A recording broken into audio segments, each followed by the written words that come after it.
Good morning and welcome to week 10. We're already on March 22nd. Can you believe that? This week we are moving into chapter 9, which in your book starts to talk more about PACS. And you've heard me mention PACS before. What's nice about PACS is you can share images digitally anywhere in the world. And everybody is now providing a PACS service. So they have that capability of either burning a CD of their images to take with a person to a hospital to be looked at, or another doctor, or they can send it electronically through PACS to these other sites around the world or even across town for their patients, which is a wonderful, wonderful service. So you're going to learn about PACS and what it is, how it works, and then you're going to complete those chapter review questions like you always do for me. Then we have a discussion board over PACS this week that I'm going to have you look at a couple videos. I'll show you that in just a second. The other thing I want you to start taking a look at is a module called Digital Project. And in here, when you go under Content, you will see down at the bottom where it says to begin working on your digital project. When you click on this, it actually has your rubric for how I'm grading your project, and it has everything that's related to your final project.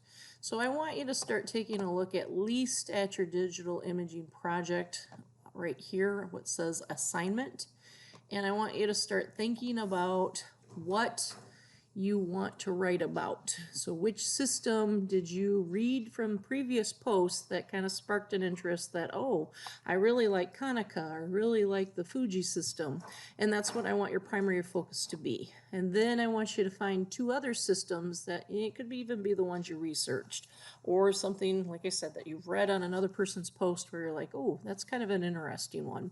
And I want you to find two that you would still provide information of. They may be your second or third choice, and you're going to end up comparing your choice to those to sell which one you want to your department manager. So start thinking ahead, start looking at this so that you understand the assignments that will be coming up are kind of leading into this and what we're going to do with it. So really start paying attention to those discussion boards and what your classmates are putting in there, because you already have a lot of the information that you need to include in your memo from previous posts. So I will be opening those back up in a couple weeks here for you to review. But for this week, just start to get acquainted with this folder. We are working into the PACS, and in here you'll see, here's your PowerPoint, your review questions, and then I have your assignment that you're going to do for the discussion board. So when you are looking at this, there's several parts. It's going to take you a little bit to watch the videos. That's why I only have the chapter 9 and this due this week. So I want you to review this PACS video, and this is an actual guide that a hospital uses to train their employees. So it'll get you really familiar to what PACS is and how it's used in the clinical environment. So take it serious when you're looking at it, because this is what you're going to be doing. So it's very similar to what you are going to have at your hospital. So it'll identify a lot of the steps and a lot of the categories that you need to be aware of when you get out there. So you're going to watch this video, and then I have a second video, and this is your PACS administrator. So I want you to watch this video about the PACS administrator. Your book doesn't really talk about your PACS administrator, so I want you to be familiar. It's kind of a comical video, so it's a little bit more comedy central on what the PACS administrator really does, but it gives you a good idea of what their role is in an entertaining way. So I want you to at least be familiar with who they are, so that if you ever have to use their services, you know who this person is that they're sending you to for PACS. So I want you to see, what role do you feel the PACS administrator has in the department, and how do you see yourself interacting with them, and what type of skill set do you feel that a PACS administrator should have. So your PACS person's pretty important, because if you mess up an image, you're going to the PACS person to say, I labeled these wrong on this patient, can you go in and change it? Because once you've sent it off to PACS, it's a permanent record and you can't change that. You're not authorized. So your PACS person's the one that you're going to have to track down to fix whatever you messed up. Then I want you to just share. If you're working at a hospital and you've been using a program like Epic, tell your classmates about it. Maybe you've already been trained on Epic. Everybody's going to be using the Epic system when they get out there. And so I want you to be familiar with what Epic is, because as soon as you start, you're going to be scheduled to be trained on the software. So if you've been using it, tell your classmates about it. If not, that's okay. I want you to talk about something that you've been using as an electronic record. So this could be your medical record and how you access it. So like for me, I go to MidMish, there's a digital portal for the patient that I can use, and I would talk about that system and what I can do in that system with my classmates. So you should have something electronically that you're able to use that you can share. And then just a few questions about that, and I want you to really focus on what is it, and do you think you're going to be using this as a role in your radiographer for these electronic records? So by Thursday at 5, your initial response, and then 3 responses by Sunday. Everybody's doing a great job with that, so keep up the good work on your end. Now, as far as the material this week, it's pretty easy material. We are starting to look at PACS fundamentals in your chapter 9. And basically this is a commonplace that administrators are going to use with the physicians, and your patients' records are put on here so that they can transport them electronically. So we save a lot of money by using PACS. We don't have to have a second set of films taken at another facility because we can share those images. So PACS consists of acquiring the image, so the digital acquisition, your display workstations, storage devices, and how we archive those, and then those components are all interactive through a network to pull those records out. So it's an electronic version of your radiologist reading and those images so that anyone can take a look at the report and they can take a look at the image itself. So we do archive, and so we are going to have an archive server. So we have our initial workstation, it gets sent to the radiologist, and then it gets archived into a system. Most facilities, except for the smaller doctor's offices, are going to have a system in place where they archive certain images on campus, and then they have their archive system located off premises, so they have backup images. So then that way, if something happens to the facility and it's shut down, so let's say you're living down south and you get hit with a hurricane or a tornado and it takes out the hospital, you still have those records located at another facility that could be 20 miles, 50 miles off site, that in case something happens to your primary images, you have a backup. So PACS came around in the 1980s, and it was a wonderful thing when it came out because it allowed us, again, to share records with other facilities. We didn't have to print off our films and hand that off to them. You could start doing that digitally.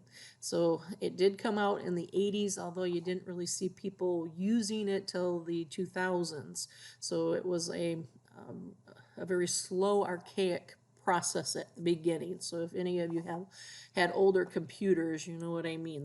They work very slowly. It took forever to send the images, and then as time went on, it started to speed up, and now we can literally send an image like that. You'll be in a room doing your images and you'll have a radiologist going, I don't have this yet, hurry up.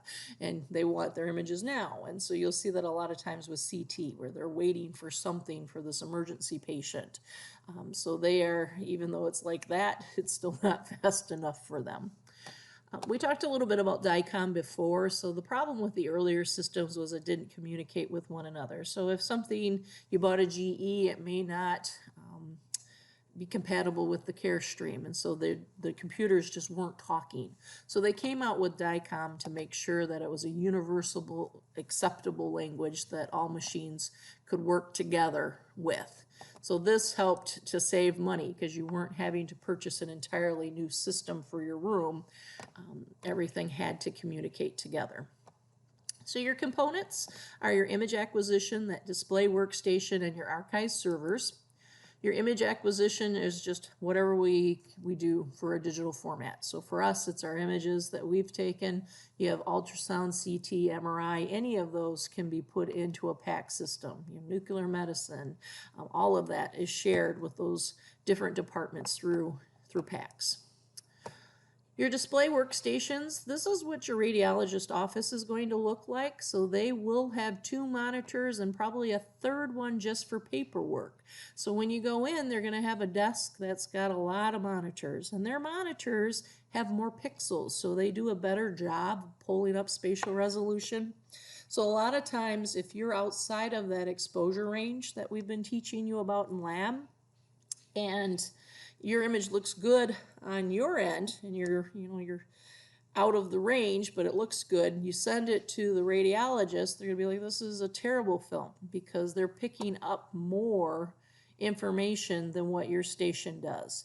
So if you're outside, dramatically outside of that range, you really need to fix that image before you send it off to the radiologist. So your display station, it does retrieve old images, so they can pull up, John Smith has 50 separate exams. They can pull all of that up on their end, and they can take a look at those images.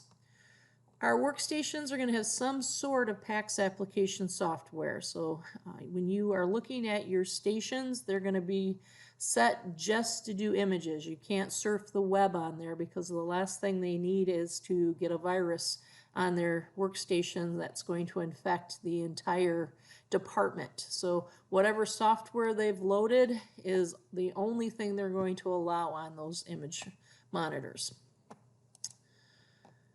The archive servers, you will see one on site, like I told you, with the PACS. So you'll have a central hub, and that's going to store short or usually short term on campus, and then somewhere off site they'll do long-term storage.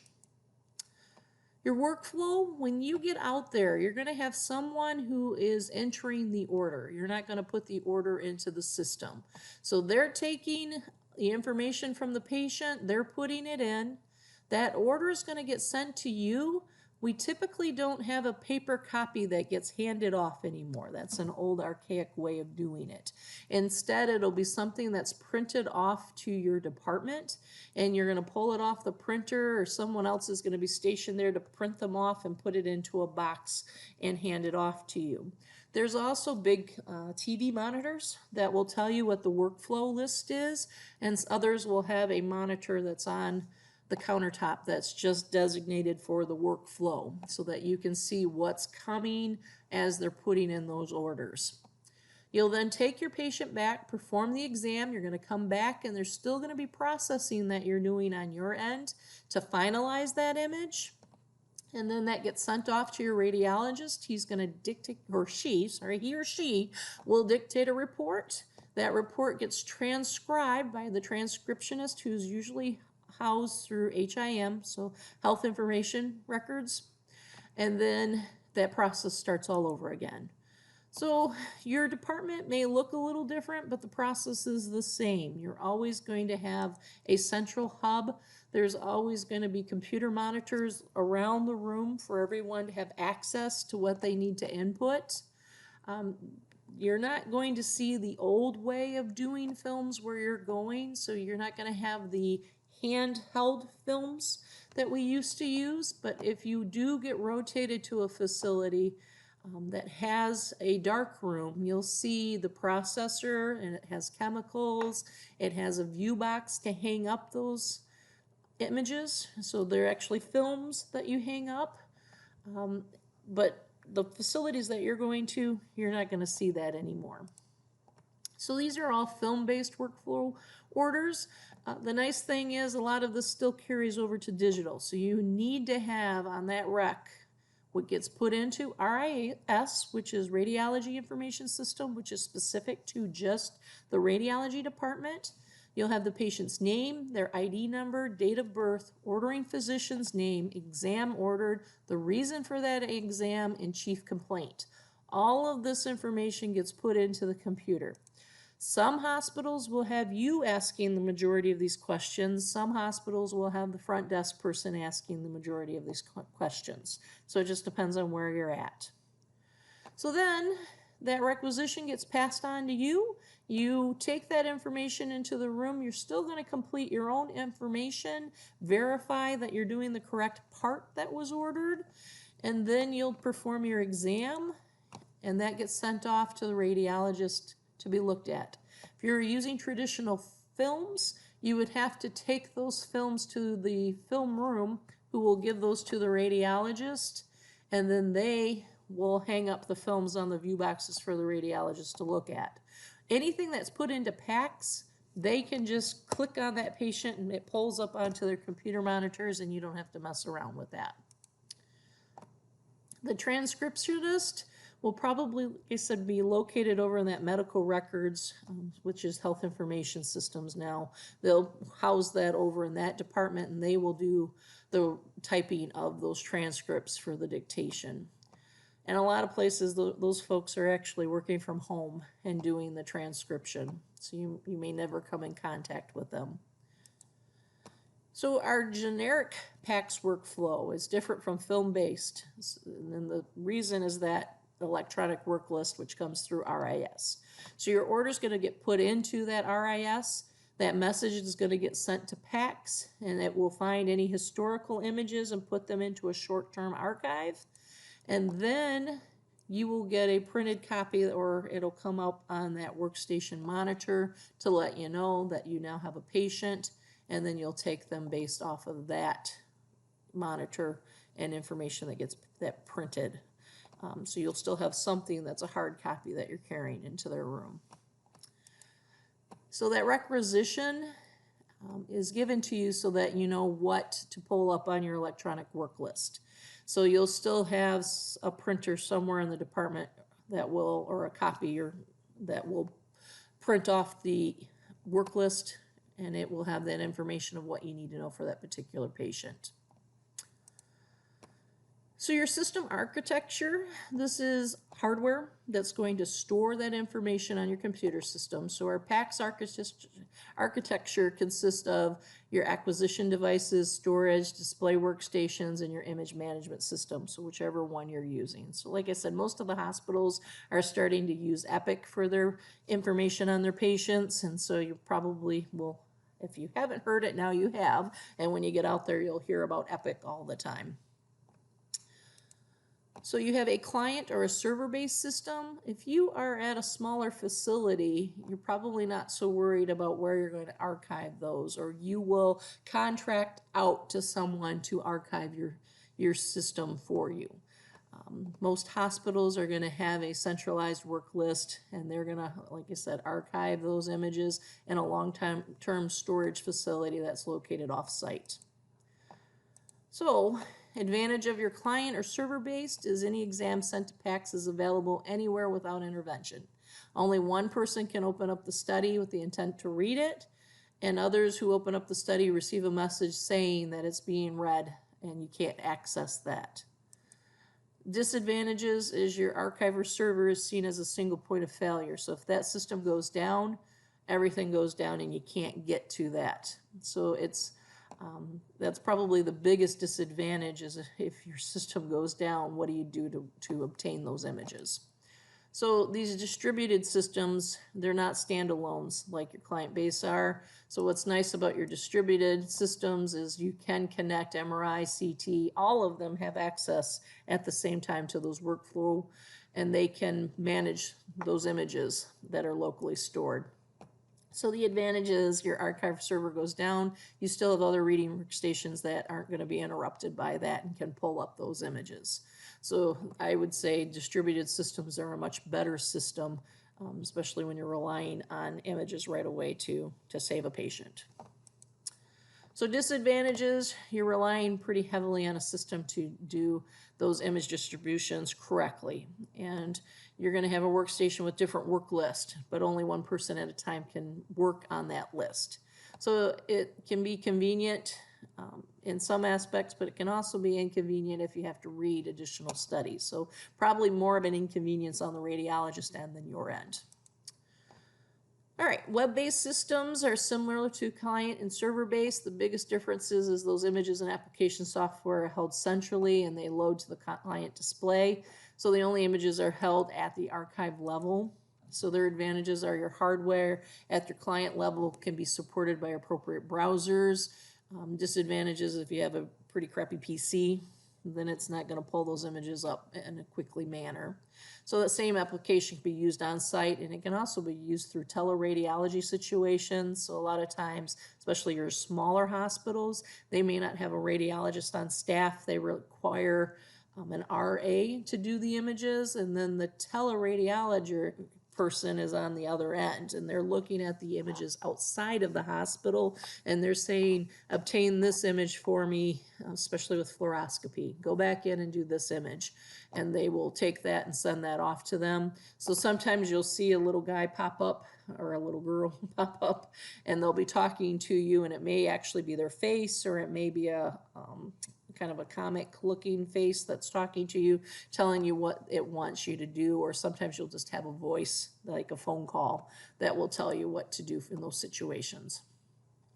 So the disadvantage is your system functionality may be limited because of the software not being locally installed. So if you're running into problems with your software, you can't call your IT department. You have to go outside of the IT department and deal with someone on the outside.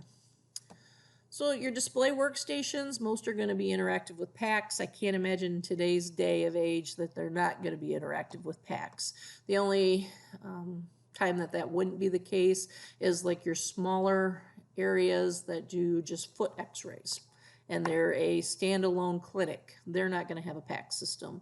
But anyone that's doing anything for a hospital-based system is going to have PACS capabilities. So your orthopedic offices, your med centers, they're all going to have PACS. You're going to have a monitor, a computer, a mouse with keyboard, and your hardware software has to fit into the requirement that's used for that hospital. So if one hospital has RIS, all of them are going to have RIS. If they all have Epic, then everybody's got Epic that shares that system. So your display workstations, I showed you in that previous image what those look like. So this is what a traditional radiologist monitor is going to look like. And like I said, they're all going to have their own office because it can get pretty distracting when they're trying to read thousands of images if they constantly have people coming in and out. So you'll see they're going to be housed across the hall from radiology. And then that way, if you need them for fluoro, they can come over from their office, they'll do the images, and then they'll go back to their office. So they're going to have probably two or three monitors that they're looking at a time. And depending on what their workstation is, will depend on what material. So that previous slide, remember that we talked about those CRTs versus LCDs in previous chapters. So there's advantages and disadvantages of each one. So depending on what they like is what they're going to purchase for the radiologist. So basically what the radiologist wants is what that hospital is going to invest into, because you want good quality display stations for them to read their images, and they're going to have excellent resolution in their rooms. So their image display is going to be much greater than what you have on your computer monitor. So they're going to be higher quality, so they're going to cost a lot more money. Some of them may be 5K, and they it's considered a high resolution monitor. So those workstations are just primarily for radiologists to read. They're not going to do anything else with those monitors but read images on them. Each workstation is going to have a main purpose. It's going to be located at the end of that department so that they're in close proximity to what they need to do for fluoroscopy and other exams in the department. All right. So they're going to have RIS, they're going to have PACS, and they're going to have availability with Epic.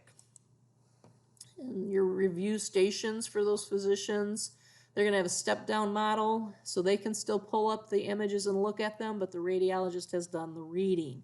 So they will have monitors to pull up images like at the urgent care, in the ER department, so that they can still take a look at the image and make a quick decision while they're waiting for the radiologist report. So your physician review stations aren't going to have the same quality as your radiologist. And they oftentimes will send the images out. So let's say it's a fracture to the forearm. They're going to put in that dictated report that they're going to refer them on to their primary doctor or the orthopedic office, and then they will have an official report from the radiologist being sent. So a lot of times you'll see that they suspect a fracture, but they're not going to say, unless it's a definite fracture, that there's one, because they're waiting for that radiologist report to be sent. So if you've ever been to the urgent care, you've seen that they are going to take a look at the image. They're going to come in, they're going to say, okay, put you in a splint, and let's refer you to such and such. And then you can have your images sent over. Because of PACS, you don't have to deal with carrying a CD or anything, as long as they're part of their network. This is what your station's going to look like, very similar to what we have down in lab. And we generally have about a 1K monitor, a lot less than the 5K monitors that your radiologists are using for pixels. So that's why I said sometimes what we see isn't what they see. So you got to be really careful about not changing your image too much, because it's really going to be impacted on their end when they're looking at it. So if you've done a lot of manipulation to your film, don't be surprised that you're not going to get called into that radiologist or manager's office and talked to, because they're not going to be able to see what they need to. Your file rooms look something like this, with the printer and a workstation monitor. And these can also have CDs. So if you have an older department that's just switched over to CR or DR, they probably still have a CD system where they can burn images to the CD, and then they hand that off to the patient to take with them to another facility. So there are some places that still use that CD compatibility rather than sending it through PACS. So let's say you're going to that foot doctor that's not part of the hospital, but you still need an image. You can obtain a CD to take to them to show them those images. Now, when you're down in lab, one of the things I want you to start paying attention to is those navigation functions. So as you're going through, you'll start to notice you got work list. So you're going to make sure that you pull up the correct patient. You're going to navigate through those menus to pull those up. You also have certain hanging protocols of how you hang. So you've heard me tell you in lab, you need to put the fingers up on a hand, or you need to put the elbow this way when you're looking at it on the image. And that's because that saves the radiologist a step and not having to click. So you got to remember, they're looking through thousands of things. Every time they got to click and rotate an image, it's aggregating to them, because that took a second off of what they could do to read. So we want to make sure that we are hanging those studies correctly when we send them off to PACS. So a study in PACS's current or previous exams are going to be viewed. The study may consist of 2 or single images in that case. So when you are looking, especially through MRI, there may be 100 images that you have to scroll through before you finally find the image that you want to focus on. Now think about the radiologist when they're having to scroll through 100 images to make that diagnosis. And that's why the least we can do is hang them correctly before we send them off. Many vendors are going to provide icons, so you've seen that on our workstation list, and you've seen that when you're selecting, especially the DelWorks room. You actually click on a person on their shoulder, and that's going to pull up the whole list of what you can do on that shoulder. You can also go in and you can manipulate. So I've told you to start playing around with those tools. So when you do an image, start taking a look at that window width and window level and what does it do. Start adding annotations. Start flipping and rotating. Pan and zoom and do the measurements so that you can see what happens when you do that. So again, you got to be careful, because if this is what your initial film looked like, so your image, and you manipulate it and it now looks like this, that doesn't mean this is what's going to come out on the radiologist end. So be careful when you're manipulating too much on that image. You're better off, if it's outside that exposure range, fix your technique and then go back in and do another one. So your window width represents the range of gray values. So you can change the window and level that appears and change your brightness or contrast on your image as well. You can add those annotations. So here they've added external rotation, but you do want to apply your marker and your initials on the film. You can flip or rotate. So we've seen that with chest, that you can flip that around. So if it was a PA and they want it hung as an AP, you can flip that on your screen. You can pan, zoom, magnify. So what this does is it enlarges that area. So it looks like this. So especially when they're reading and they're trying to locate a hairline fracture, it's easier for them to magnify or pan in or zoom in on that part to make sure that they're not overlooking something in their diagnosis. A measurement tool is going to be a distance to measure. So this one, they're measuring the heart. So you can actually do a distance measurement of how big it is. You'll see this used a lot in mammography when they're measuring things that they suspect are cancer. Another measurement tool is going to be an ROI, and that's going to determine the pixel intensity of the area. So different tissues or fluids going to have a different intensity reading. So your radiologist often uses this, not us, for a solid or a fluid. So that's not something you need to be concerned about. Just know that that's one of the functions the radiologist uses. Your patient demographics can also be modified. So you can go in and you can correct something on your end. So even though they've entered that at the patient's front desk, you can go in and have access to that. So sometimes if we have an unconscious patient, their name's Pat, we don't know if they're male or female, so they're listed as other in the system, and then they come to, you can go in and you can change that if they identify themselves as a male or a female. Your image management functions, this is what it's going to look like, and that's that PACS video that I have you watching. It's going to show how they fill out all of this information. You can also burn your CDs, so we talked about that they will have to sign off on HIPAA and for compliances. You can also copy and paste your information. So if you're doing a presentation, they can burn that information and take the patient information off. So a lot of times when you're doing case studies, we'll tell you to have it anonymized, and then you can pull that information up and put it into a PowerPoint for us. So many hospitals have retained the ability to print films for outside use. So they do have a way of doing that if they have to, but they would much rather send it through PACS or a CD if possible. It just costs more money when you're printing it onto a film for a person to take. Then we also have what's called a multiplanar reconstruction, or MPR. This is used for those 3D readings. So when you get out there, CT can actually create a 3D image that you can rotate and look. They're really cool. So you'll be able to play around with that through this function, and you can actually watch in live time as it moves through. Same with volume rendering techniques. It's a very similar function as that MIP, but it allows you to assign colors. So you'll be able to see that too when you get out there. Your shaded surface display is your threshold of pixels intensities, and they can go in and manipulate that and assign a color based off of that onto that image. So your QC stations will have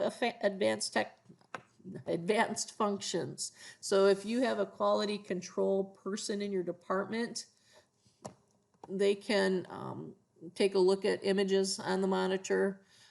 You can also go in and you can do what's called stitching, and you can stitch together those images for spine work. So when we're doing a scoliosis series, we can stitch the images together and put them as you would if it had been taken on one plate. So these are single plate images that you stitch together.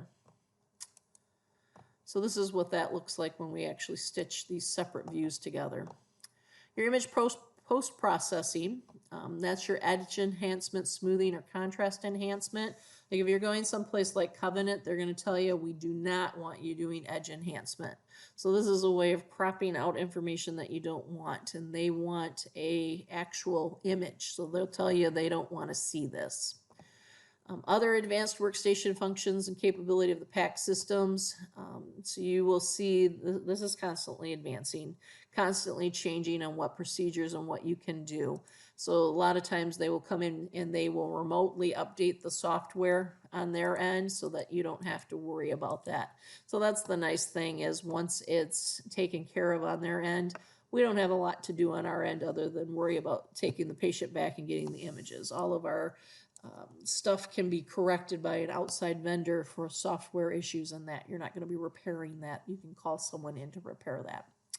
So that's all we have for this week. So remember to get out there and get your Chapter 9 done. Remember to take a look at those review questions and get those submitted. And don't forget about that PAX board discussion board and get that done by Thursday for your initial post. You have a great rest of your week. Thank you. Bye-bye.